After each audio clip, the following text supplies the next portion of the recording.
Amenez-moi au tribunal si vous voulez. Je constate les faits et vous me parlez d'accusation. C'est votre problème. Portez-moi plainte. Accusez-moi normalement. Laissez-moi juger par un tribunal. Oui.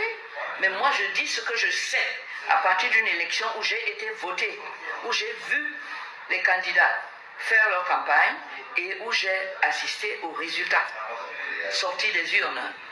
Vous voulez que je ne parle pas, que j'ai la langue de bois, que je ne dise pas ce qui est, que je n'écrive pas ma petite phrase dans l'histoire qui s'écrit devant vous?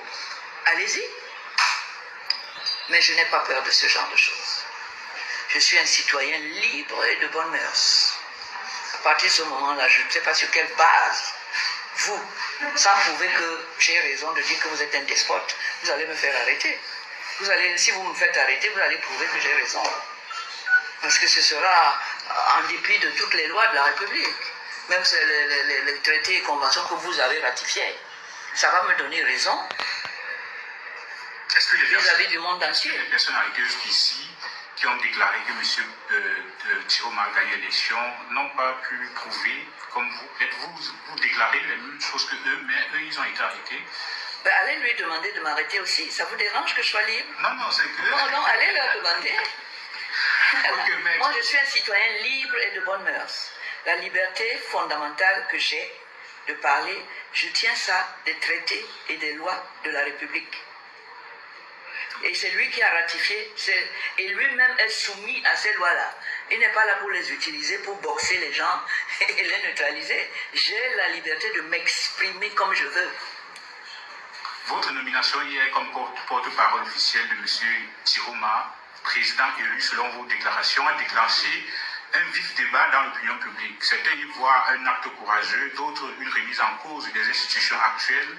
Dans la foulée, votre texte publié ce matin a profondément marqué les réseaux sociaux, un témoignage fort, accusateur et profondément humain. Aujourd'hui, donc, nous allons vous poser une question. Comment vous accueillez personnellement l'annonce officielle de votre nomination comme porte-parole et qu'est-ce qui vous a convaincu d'accepter cette responsabilité à ce moment critique de l'histoire de notre pays? Le président élu majoritairement par tous mes compatriotes a bien voulu m'appeler à côté de lui pour l'aider à remplir et à exécuter cette noble et forte mission que le peuple camerounais lui a confiée au sortir des urnes le 12 octobre 2025. C'est pas noble ça, c'est pas... c'est magnifique cette histoire-là. Que ce soit ce